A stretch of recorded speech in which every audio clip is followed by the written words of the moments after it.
ಅಣ್ಣ ಮತ್ತೆಗೆ ಸೋದರ ಬಾ. ಈ ಹೊತ್ತಿನವರೆಗೆ ಊಟ ಉಪಚಾರ ಇಲ್ಲದೆ ಎಲ್ಲಿಗೆ ಹೋಗಿದ್ದಪ್ಪ? ಎಲ್ಲಿಗೆ ಹೋಗಿದ್ದಿ? ಅದೇನಪ್ಪ ನಿನಗೆ ಹೊಲದಲ್ಲಿ ಅಂತ ಕೆಲಸ? ಅಣ್ಣ ಕರೆಂಟ್ ಹೋದ ತಕ್ಷಣ ನೀರು ಹಾಸುವುದನ್ನು ಬಿಟ್ಟು ತಾಸಿನ ಹಿಂದೆ ಬಂದಿದೆ. ನನ್ನ ತಾಸಿನ ಹಿಂದೆ ಬಂದೆ. ಆದ್ರೆ ನಾನು ಬರುವುದಾಗಿ ಈ ಊರ ದೊಡ್ಡ ಕುಸ್ತೀಕರಣ ಏರ್ಪಟ್ಟಿತ್ತಣ್ಣ. ದೊಡ್ಡ ಕುಸ್ತೀಕರಣ ಏರ್ಪಟ್ಟಿತ್ತು. ಆಯ್ತು ಬಿಡಪ್ಪ. ಹಾಗಾದ್ರೆ ಕಡೆಯ ಕುಸ್ತಿ ನಿನ್ನದೇ ಆಗಿರ್ಬೇಕಲ್ವೇ? ಅತ್ತಿಗೆ ಕಡೆ ಕುಸ್ತಿಯನ್ನು ಕಿತ್ತೆ ಅತ್ತಿಗೆ ಆ ಪೈಲ್ವಾನ ನೋಡಿ ನನ್ನ ಮೈಯೆಲ್ಲ ರೋಮಾಂಚನಗೊಂಡು ಹೋಗಿದೆ. ಅತ್ತಿಗೆ ರೋಮಾಂಚನಗೊಂಡು ಹೋಗಿದೆ. ಈ ಕಾಂಪಿಟೇಷನ್ ಶಕ್ತಿ ನನ್ನಲ್ಲಿ ಆವರಿಸಿದೆ. ನೀವು ಉಳಿಸಿದ ಕೈ ತುತ್ತಿನ ರಕ್ತ ಕೂಗಿ ಹೇಳ್ತು ಆ ಪೈಲ್ವಾನನ್ನು ಒಗೆದು ಬಂಗಾಳದ ಕಡೆ ಗೆದ್ದು ತಂದಿದೆ. ಅತ್ತಿಗೆ ಬಂಗಾಳದ ಕಡೆ ಗೆದ್ದು ತಂದಿದ್ದೇನೆ.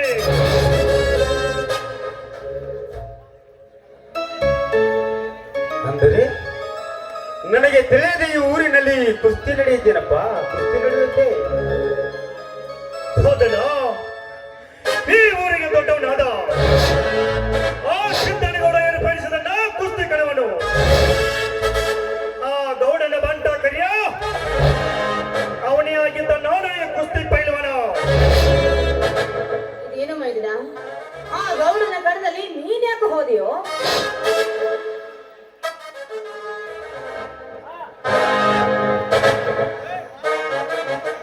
ಅತ್ತಿಗೆ ಮಾ ನಾನು ಸಡ್ಡು ಹುಟ್ಟಿದ ಮಗ ನಾನೇ ಎಂದೆ.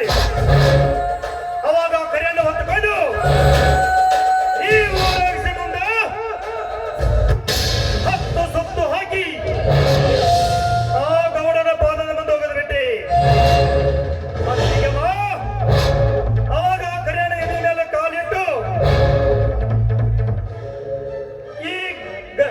ರೈತನ ಗಲಿಗೆ ಆ ಗೌಡನೇ ನಡಿಗೆ ಹೋಯಿತು. ಅತ್ತಿಗೆ ಮಾ ನಡಿಗೆ ಹೋಯಿತು.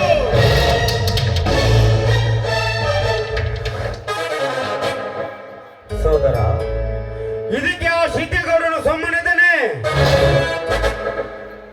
ಇಲ್ಲದ ಇಲ್ಲೋ ಆ ಕರಿಯನ ಕೈಯಿಂದ ಸಿಕ್ಕಾಪಟ್ಟೆ ಅವರನ್ನು ಹೊಡಿಸಿಬಿಟ್ಟೆನ. ಅವನ್ನ ಹೊಡೆದಾಗಿ ಅಲ್ಲಿಂದ ಎಲ್ಲರೂ ಹೋಗ್ರಿ ಓಡಿ ಹೋಗಿಬಿಟ್ಟರು. ಅಣ್ಣ ಅಲ್ಲಿ ಎದ್ದು ನಿಂತವರು ನಾನು ಒಬ್ಬನೇ. ನಾನು ಒಬ್ಬನೇ. ಆ ಗೌಡ ನನ್ನನ್ನು ನೋಡಿ ಮೀಸಿದ್ರಿ. ನನಗೆ ಏನಂತ ಗೊತ್ತೇ? ನನ್ನ ಏನಿಲ್ಲೇ ಹರಾಮ್ಪುರ್ ರಾಮಲಿಂಗನ ತಮ್ಮ ನೀನು ಇದ್ದೆ ಎದ್ದು ನಿಂತೇನಿಲ್ಲೇ ಬಾರಲೇ ಗಂಡಸಾಗಿದ್ರ ಅಪ್ಪಗೆ ಹುಟ್ಟಿದ ಮಗ ನೀನಾಗಿದ್ರ ಬಂದ ನನ್ನ ಕರೆಯನ್ನು ಕೂಡ ಕುಸ್ತಿ ಆಡಲೇ ನನ್ನ ಸಕ್ಕಿನ ಮೈದಿನ ಅವ ಹಂಗಂದ್ರ ನೀನ್ ಯಾಕೆ ಸುಮ್ಮನಿದ್ದಿ? ನೀನು ಹೇಳಬೇಕಾಗಿತ್ತು. ನಮ್ಮ ಅಪ್ಪ ಹುಟ್ಟಿದ ಮಗನಾದ ನೀ ಬಾರಲ್ಲೇ ಅನ್ಬೇಕಾಗಿತ್ತು. ಅತ್ತಿಗೆ ಸಡ್ಡು ಹೊಡೆದಿಯಮ್ಮ, ಸಡ್ಡು ಹೊಡೆದೆ. ನಾನು ಪ್ರತಿನಿಧಿಸಿದ್ರಿ ಅಪ್ಪಗೆ ಹುಟ್ಟಿದ ಮಗ ನಾನಲ್ಲೇ ಎಂದೆ.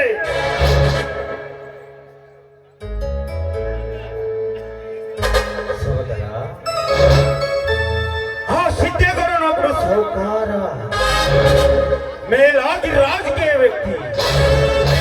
ಅಂತ ವ್ಯಕ್ತಿಯನ್ನು ಎದುರು ಹಾಕಿಕೊಳ್ಳುವುದು ನಮಗೆ ಬೇಡಪ್ಪ. ಈ ವಿಷಯ ಕೇಳಿ ನನಗೆ ಏಕೋ ಭಯ ಆಗ್ತಾ ಇದೆ ಸೋದರ, ಭಯವಾಗ್ತಾ ಇದೆ. ಸುಮ್ಮನೆ ಯಾಕ್ರಿ ಭಯ ಪಡ್ತೀರಾ? ನನ್ನ ಮೈದನ ಸಾಮಾನ್ಯನ್ರಿ, ಬಾಹುಬಲಿ ಕಣಗಳ ರಾಜ ಹುಲಿ ಇದ್ದಂಗ. ಅವನು ಯಾವನ ಬರ್ತಾನ ಅದನ್ನ ನಾವು ನೋಡ್ಕೊಳ್ತೀವಿ. ಮೈದನ ನೀನು ಭಯ ಪಡಬೇಡಪ್ಪ. ಯಾವ ಪಾಪಿ ನನ್ನ ಮನೆತನವನ್ನ ನಾಶ ಮಾಡಿದನೋ ಅವನ ಮನೆತನ ನಿನ್ನಿಂದಲೇ ನಾಶ ಆಗಬೇಕು. ಹೌದು ಅತ್ತಿಗೆಮ್ಮ, ಹೌದು. ಅಣ್ಣ ಮಾಡಿದವರಿಗೆ ಬಾಳೆ ತೋರಿಸಬೇಕೆನ್ನುವುದು ಸುಭಾಷ್ ಚಂದ್ರ ಬೋಸ್ ಅವರ ಮಾತು. ಮಾಡುವ ಇಲ್ಲವೇ ಬಡಿ ಎನ್ನುವುದು ಮಹಾತ್ಮ ಗಾಂಧಿಯವರ ಮಾತು. ನಿಜವಾಗಬೇಕಾದರೆ ನಮ್ಮಂತ ಶಕ್ತಿಗಳು ಎತ್ತ ನಿಲ್ಲಬೇಕಣ್ಣ.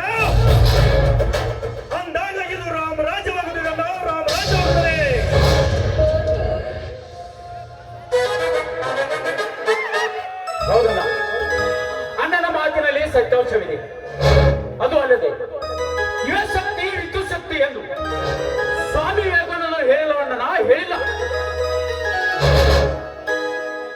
ಸಹೋದರ ಬಾ. ನಿನ್ನ ಓದು ಎಲ್ಲ ಕಂಪ್ಲೀಟ್ ಆಗಿ ಮುಗಿದಿ ತಾನೆ? ಹೌದಣ್ಣ, ಈ ಸಲ ಪ್ರಥಮ ರ್ಯಾಂಕ್ ಬರೋ ನಿರೀಕ್ಷೆಯಲ್ಲಿ ಇದ್ದಾನ. ಪ್ರಥಮ ರ್ಯಾಂಕ್ ಬರೋ ನಿರೀಕ್ಷೆಯಲ್ಲಿ ಇದೆ. ಅದಕ್ಕೆಲ್ಲ ಕಾರಣ ನೀವಿಬ್ರು ಅಣ್ಣ, ನಿಮ್ಮಿಬ್ಬರ ಆಶೀರ್ವಾದನ. ಸಹೋದರ, ಇದರಲ್ಲಿ ನಮ್ಮ ಆಶೀರ್ವಾದ ಏನಿಲ್ಲಪ್ಪ, ಎಲ್ಲ ಈ ಮಹಾನುಭಾವರ ಆಶೀರ್ವಾದ. ನಾವು ನಿಂತಿರುವ ಈ ನೆಲ, ನಾವು ಬಿತ್ತುವ ಈ ಹೊಲ, ನಮ್ಮೆಲ್ಲರ ಶಕ್ತಿ ಬಲ ಎಲ್ಲವೂ ಈ ಸೌಕಾರನ ಸಂಪತ್ತಪ್ಪ, ಸೌಕಾರನ ಸಂಪತ್ತು. ತಮ್ಮ ಮೊದಲು ಹೋಗುವಲ್ಲಿ ಆಶೀರ್ವಾದ ತೆಗೆದುಕೋ. ಹೌದಣ್ಣ, ಪ್ರವೀಣರು ಪದೇ ಪದೇ ಅದೇ ಮಾತನ್ನು ಹೇಳುತ್ತಾರೆ. ಈ ಊರಿನ ದೊಡ್ಡ ಶ್ರೀಮಂತ ನಮ್ಮ ಅತ್ತಿಗೆ ತಂದೆ ಅಂತನ, ನಮ್ಮ ಅತ್ತಿಗೆ ತಂದೆ ಅಂತೆ. ಹೌದೇನಣ್ಣ? ಹೌದು ಸಹೋದರ, ಹೌದು. ಸಮಯಕ್ಕೆ ತಕ್ಕ ಹಾಗೆ ಅವರು ಮಾಡಿದ ಸಹಾಯ ಬಹಳ ದೊಡ್ಡದಿದೆಯಪ್ಪ. ಮುಂದೆ ಒಂದು ದಿವಸ ನಿಮಗೆ ಹೇಳುತ್ತೇನೆ. ಅಂದರೆ ನಮ್ಮ ಅತ್ತೆ ಪುಣ್ಯವತಿಯನ್ನ, ನಮ್ಮ ಅತ್ತೆ ಪುಣ್ಯವತಿ. ಇರ್ಲಪ್ಪ, ನನ್ನ ಹೊಗಳಿದ್ದು ಸಾಕು, ಗೊತ್ತಾಯ್ತು. ಎಲ್ಲರೂ ಒಟ್ಟಿಗೆ ಸೇರಿ ಊಟ ಮಾಡೋಣ, ಇನ್ನು ಹಾಡು ಹೇಳೋಣ, ಏನು ಮಾಡೋಣ? ಅತ್ತೆ, ಈ ನಿಮ್ಮ ಮಧುರವಾದ ಕಂಠದಿಂದ ಒಂದು ಸುಮಧುರವಾದ ಗೀತೆ ಬರಲಿ ಅಂತಿಗೆ. ಒಂದು ಸುಮಧುರವಾದ